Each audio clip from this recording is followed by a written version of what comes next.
We are survivors of the war. We come back to you, our people. And we are survivors of the war. We shared to wait you back. We walk for legs now gone, or lockstep still. We gaze for other eyes now only looking inward. We listen soft for comrades locked in silence. If we have minds less bent, we share unbending. And we who still care life now share this caring memory, that others not forget the dead who have no voice but us.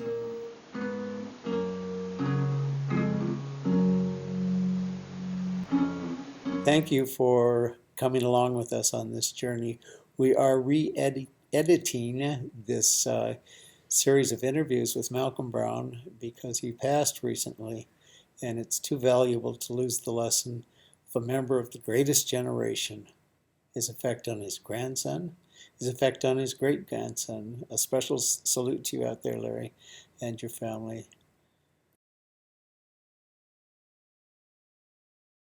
Thank you for a continuation of this focus on Malcolm E. Brown, World War II, and just an astonishing human being.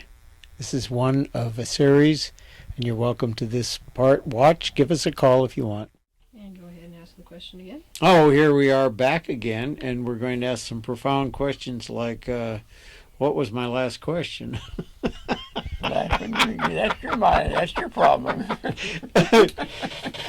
Well, we were talking about books and communication devices and phones and all that stuff and what we like to look at.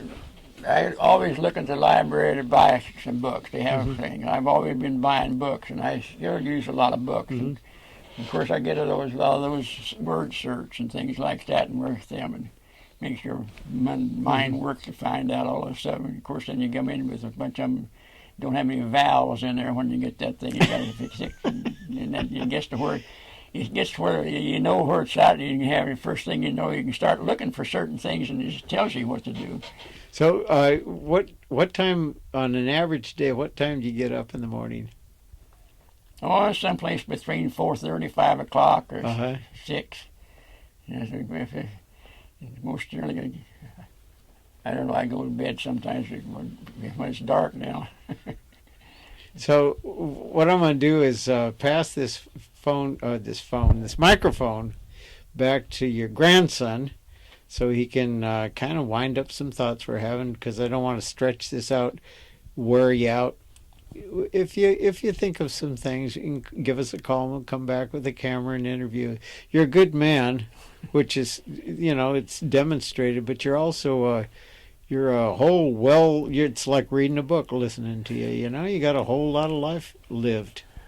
Well, I live life. I mean, like I say, I hate it here. I mean, just the way things are right here, it's horrible to get out and drive. And thank goodness for small favors, I knew what to do when I get here. And of course, some of them don't like me very well because I read the roads. And sometimes I can get up there and be going through when they will go 30 miles an hour, 40 miles an hour, and slam the brakes on it when they get up there, and I get on this one thing and coast in. Do you think, is there more, there seems to be, at least to me, that there seems to be more traffic in the last 4 years than they had the 10 years before that. There's just all kinds of new development going on. The freeways move like a snail. Do you know how many thousand or how many millions they've went through here and over the border, and it's not they don't have any business being here, and they're going down and getting their driver's license? Getting a driver's license. Now, what do you think about that? Don't hit me. I'm really seeing because I know what you were doing and what you did, and what we've all done. But you've been a veteran, and of course you ended up back over here, and thank goodness for small favors. You're one of those few that, well, let's get these people that get to be where they enjoy it, and those people are treated right. We weren't treated right when we came back, I'll tell you that. There's a lot of guys died just trying to find out a way to live. Like you said, they couldn't live free. They were suspect because they they wore camouflage or they were suspect because they'd been in the service when the military wasn't very popular. So the Korean War veterans and the Vietnam War veterans were not very well. See, my youngest son my brother was in Korea. Of course, he was over in Europe too. Of course, he ended up with that Agent Orange and ended up with melanoma. But he died early. Died young. 33. Yeah, that's awesome. I mean, that's awful. Yeah. What do you think about me passing the microphone to your grandson now? Well, he lives not too far away from that. I can go about every so and have dinner with him. But I got to tell you, I want him to explain or to come on here and talk about how he got this idea to ask you or to tell me that you're a veteran. I think he's mighty proud of you. I think he's mighty proud of you as a member of the family. But I think he's real proud of you as being a veteran. You know, that's not. Well, he always wanted to do anything about a veteran thing. He said, "Thank you." I'm going to pass this back to Larry. Okay. Okay. Oh, here we go.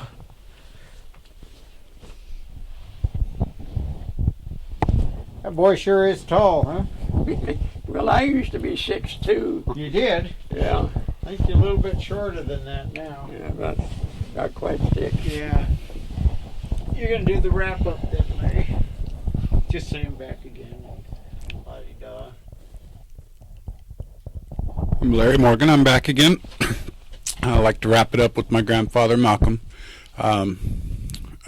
Didn't want to necessarily go through the lineage all over again, but just make sure we got everything we wanted to share. Or you have said everything that you might want to share with everyone. And that's when I found all the paperwork I could find that had showed that there's one picture I wished I could find and knew where it was at with the group when I was in basic camp.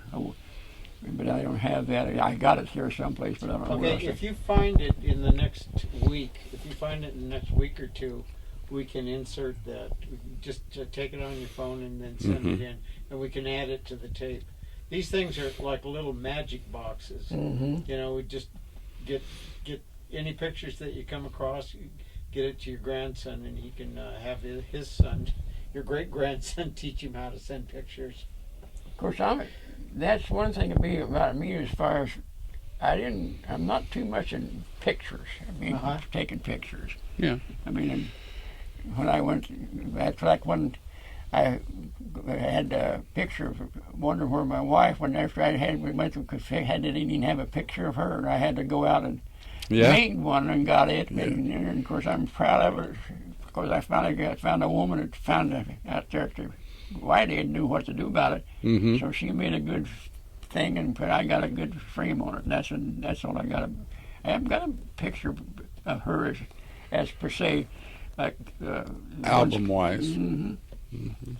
Well, I wish I'd done different, but then it's too late to worry about it now. But then ask your grandpa to look over here and leave a message for the young military guys coming back.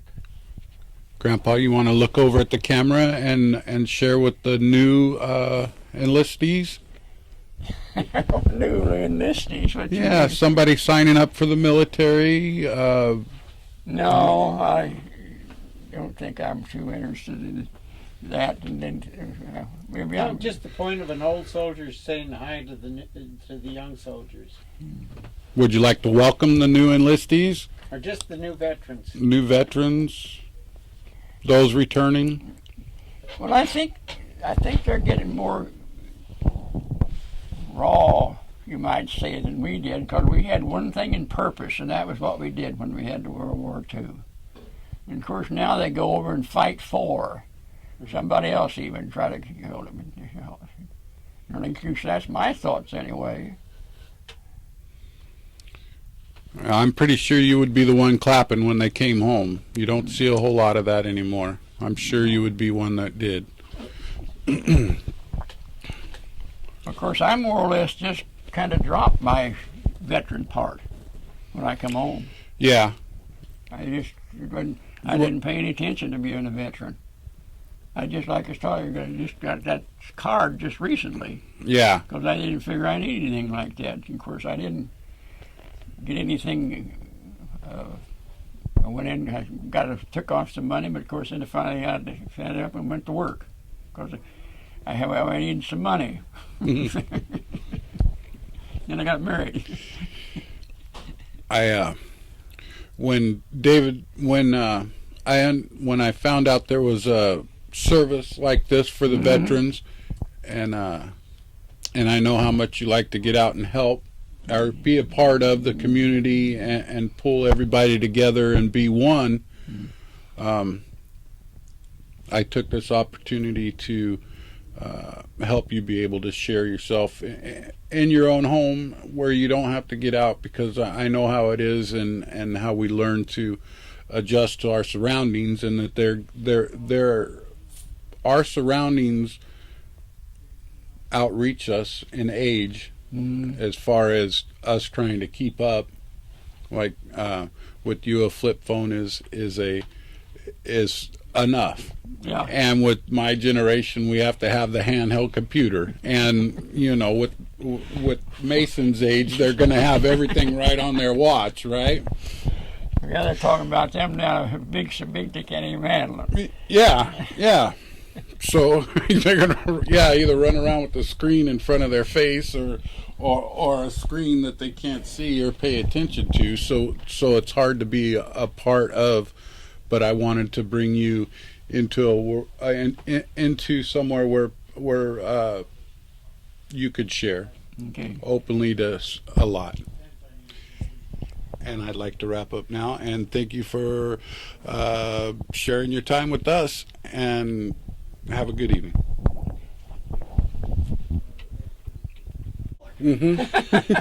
Not with you. You're so tall. Yeah, that looks too awkward for him to relax. He was taller than me. Okay. Okay, just let him relax. Take a breath and settle back in your chair, Larry. Are you sitting on a cushion? Give me that cushion. No. Yeah, you're sitting on. Oh, you're not. It's just the chair. Okay. Just relax and then come back up on the camera.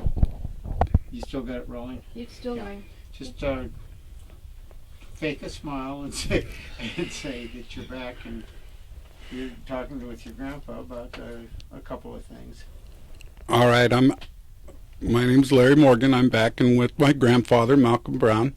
I just wanted to ask a few more questions about life and your service, and how grateful I am that you did serve, because it's inspired my son to become who he is.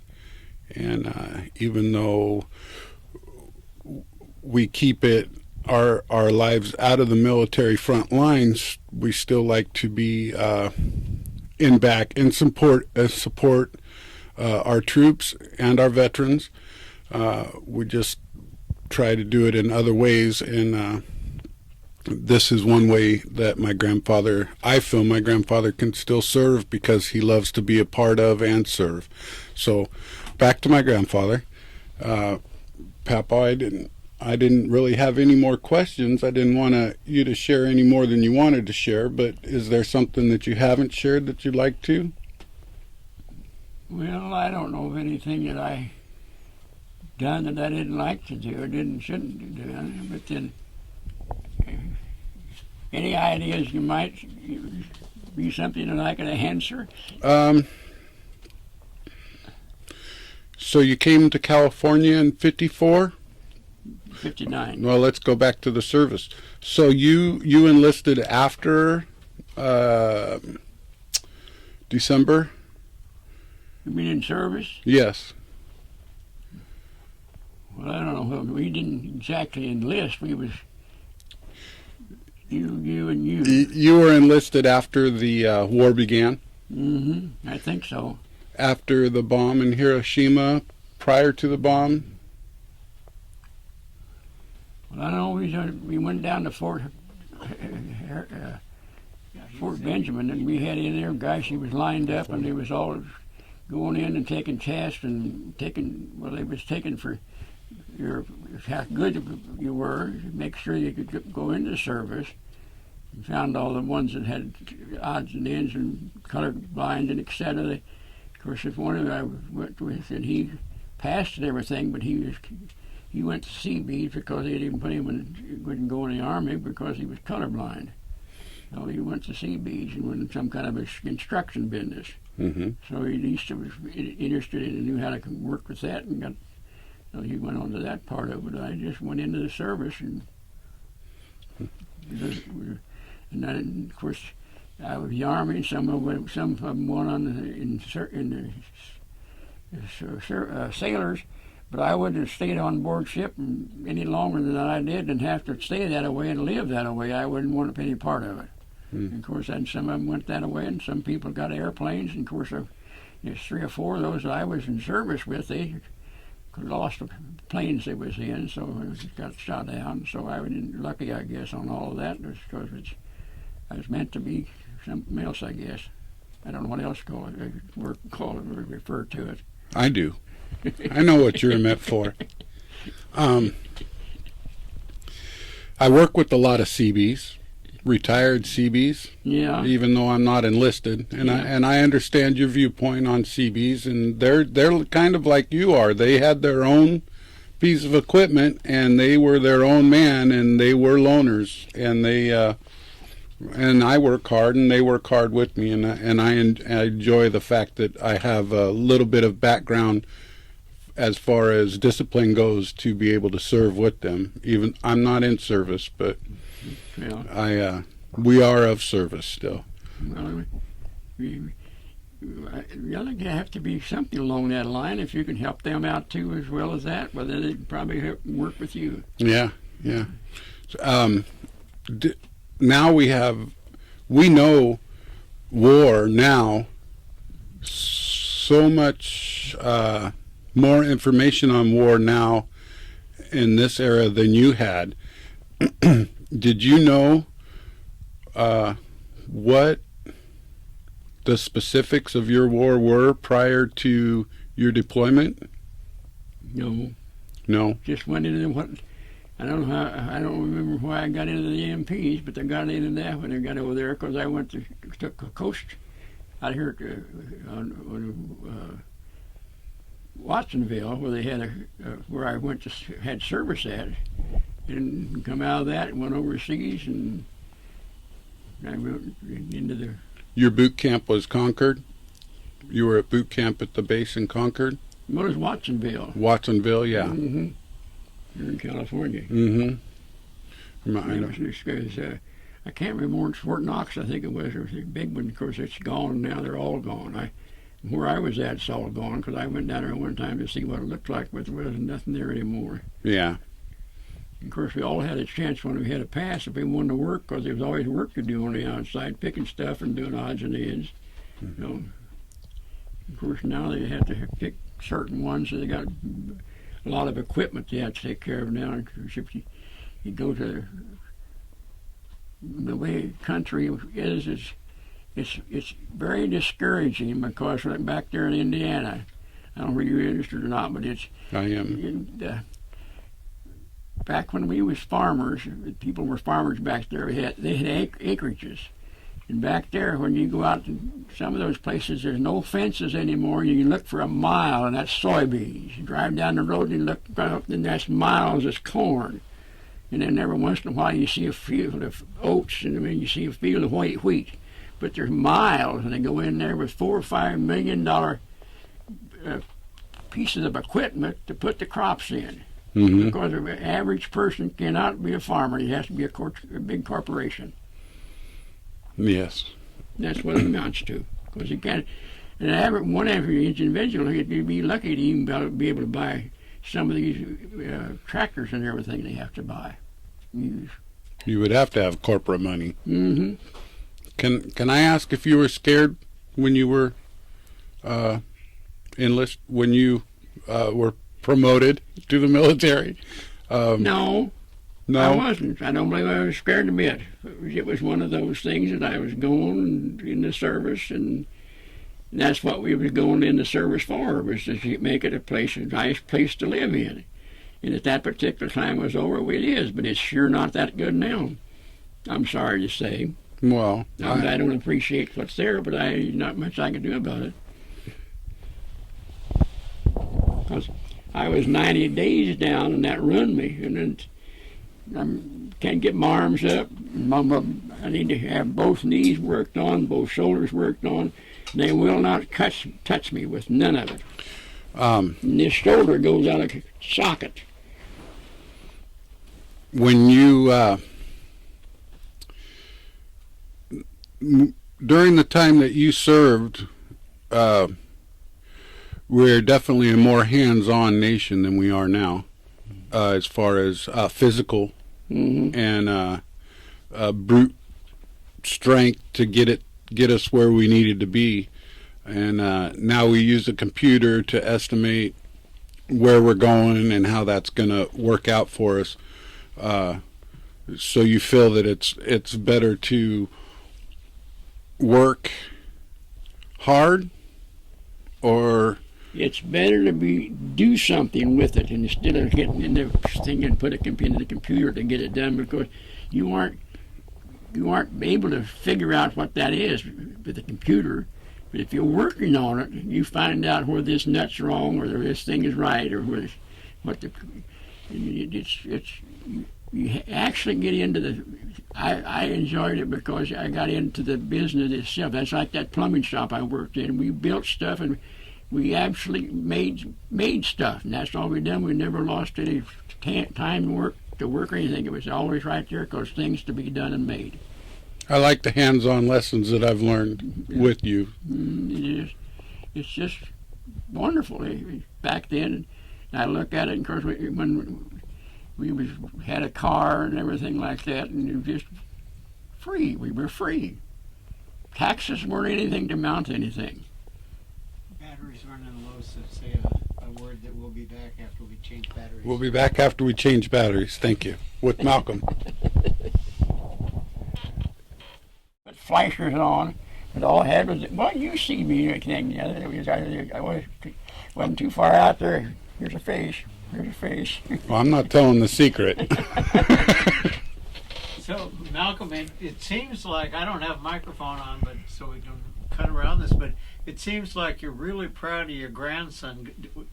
Tell him about what he was like when he's little sprout growing up. Oh, you mean Duke here? I mean, Larry? Duke? Oh, I'm sorry. It's okay. I don't know. I was a pain. You was a pain? I'm pretty sure I was. Well, of course, I don't know. I don't remember too much about it because I guess I was too busy being back in the station, having a good job and working, and I don't know. I ruined their first color television set a couple days after they bought it.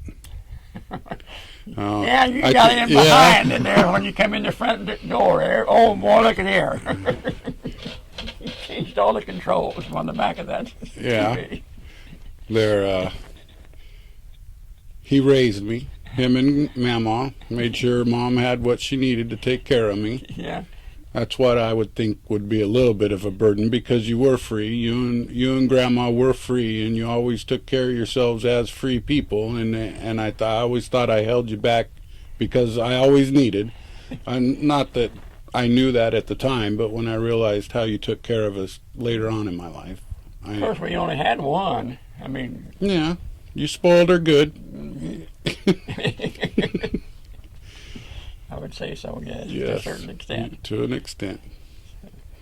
I don't know anything else would be talkable or along that line or anything, because I never did do too much hunting. Of course, I could have done a lot more than I did, but I don't know. I used the guns in service, I guess, and I didn't seem to enjoy them that much. Mason and I enjoy your guns. For target practice. We don't hunt either, but Of course, gosh, I don't know. I can't think of too much of anything after I get back in the States other than the fact that I think I probably had about 4 or 5 different jobs. Of course, I was the one that I started out with one, and I didn't like that, so I'd go to another one, till I finally hit this plumbing and heating air conditioning outfit there was. I stayed on that till I quit. That's when I come to California. And then I went into wholesale plumbing. I took tests, and of course they is all what do you want to call them? I didn't belong to one. You had to join Labor's union. You had to get it in the. My mind is pretty short when it comes to applying. You had to go in and get take a test and pass. And I finally got into it, and I just got in and went selling property. Most all of I sold supplies. Turn to the camera, Larry, and hold it a little closer, and do a sign off and say that you're going to introduce your son, his great grandson. Thank you. I'd like to share the rest of my time with my son Mason. His great grandson. My grandfather's great grandson Mason.